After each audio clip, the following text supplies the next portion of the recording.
General Bipin Rawat और उनकी पत्नी मधुलिका रावत पंचतत्व में विलीन हो गई और आज हरिद्वार में अस्थि विसर्जन भी हो गया। इस वक्त मेरे साथ मौजूद हैं उत्तराखंड के मुख्यमंत्री पुष्कर सिंह धामी।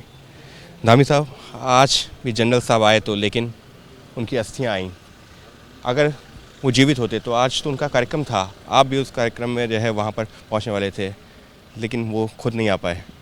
आज मन बहुत दुखी है और बार बार उनका चेहरा सामने आ रहा है कि वो किस प्रकार से खुश मिजाज इंसान थे, किस प्रकार से सहजता सरलता उनके अंदर थी। कभी लगता नहीं था कि किसी हम फौज के इतने बड़े अधिकारी से मिल रहे हैं जो पूरी सभी सेनाओं का प्रमुख हो। हमेशा वो एक सामान्य व्यक्ति की तरह व्यवहार करते थे। और आज का दिन वास्तव में, मैं जब सुबह आज आईएमए की परेड में जा रहा था, महामहिम राष्ट्रपति जी उसमें आने वाले थे और जनरल साहब को भी उसमें रहना था, तो बहुत उनकी याद आ रही है।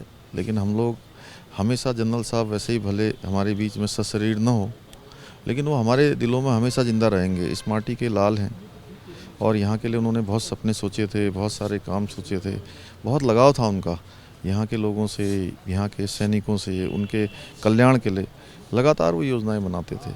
और यहाँ पर आज आईएमए का कार्यक्रम प्रस्तावित था जिसमें उनको रहना था। इसके अलावा 4 कार्यक्रम और उन्होंने प्रस्तावित किए हुए थे 4 सेना के स्थानों पर, देहरादून, लैंसडाउन और रानीखेत और एक बनबसा कैंट में। 4 कार्यक्रमों में मुझे उनके साथ रहना था। और एक सबसे बड़ा कार्यक्रम मुझे सागर महार रेजिमेंट में जाकर उनके साथ बार मेमोरियल में श्रद्धांजलि करनी थी। वो भी इसी माह कार्यक्रम होने वाला था, लेकिन नियति को कुछ और मंजूर था। आज वो हमारे बीच में नहीं है। उनके जो सपने हैं या जो उन्होंने उत्तराखंड राज्य के लिए सोचे हैं, यहाँ के पलायन के बारे में, यहाँ के रोज़गार के बारे में, यहाँ के लोगों की आजीविका के बारे में, उन सभी को हम लोग आगे बढ़ाएंगे, उस पर काम करेंगे और उनको सच्ची श्रद्धांजलि देंगे कि जो उन्होंने मार्ग हमारे सामने छोड़ा है, वो माँ भारती के सपूत थे। संपूर्ण जीवन उन्होंने देश के लिए लगाया, सेना के लिए लगाया, समाज के लिए लगाया।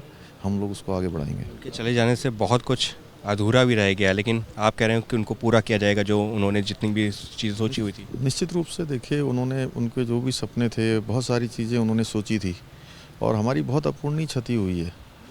और वो जिस प्रकार के योद्धा थे, उनको सच्ची श्रद्धांजलि यही होगी कि हम सब मिलकर जो उन्होंने हमें मार्ग बताया है और जिस प्रकार से वो बहादुर थे, निडर थे, उसी रास्ते पर हम आगे चलें और उनके जो सोचे हुए काम थे उन सब कामों को आगे बढ़ाएं। जनरल साहब की बेटियों से कल भी मुलाकात की थी दिल्ली में और आज भी मुलाकात हुई है।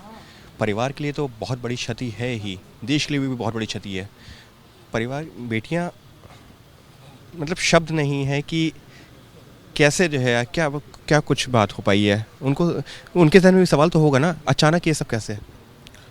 देखिए, असामयिक ऐसी दुर्घटना हुई, उनके ऊपर भी बहुत बड़ी विपदा आई है, लेकिन वो दोनों ही चूँकि अपने सैनिक पिता के साथ रही हैं, हमेशा जनरल साहब ने उनको बचपन से बहादुरी से रहना सिखाया है, इसलिए वो उनके अंदर दिखाई दे रहा है।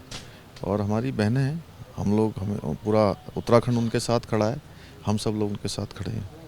ये हैं उत्तराखंड के मुख्यमंत्री पुष्कर सिंह धामी, जिनका साफ तौर पर कहना है कि आज अगर जनरल साहब होते तो वो खुद उत्तराखंड में मौजूद होते, आईएमए की परेड का हिस्सा बनते। जहां पर राष्ट्रपति और खुद मुख्यमंत्री को जाना था, वहां पर जनरल बिपिन रावत को भी शरीक होना था।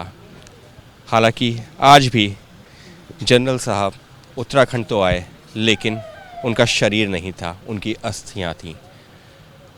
वो अस्थियां जो उनकी बेटियां लेकर आई थीं, जनरल साहब और उनकी पत्नी मधुलिका रावत जी की, जिनको उत्तराखंड में किया गया, या ये कहा जाए कि हरिद्वार में किया गया, गंगा में प्रवाहित।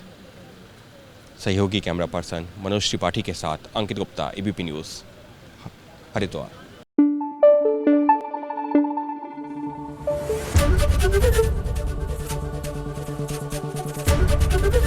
एबीपी न्यूज़ आपको रखे आगे।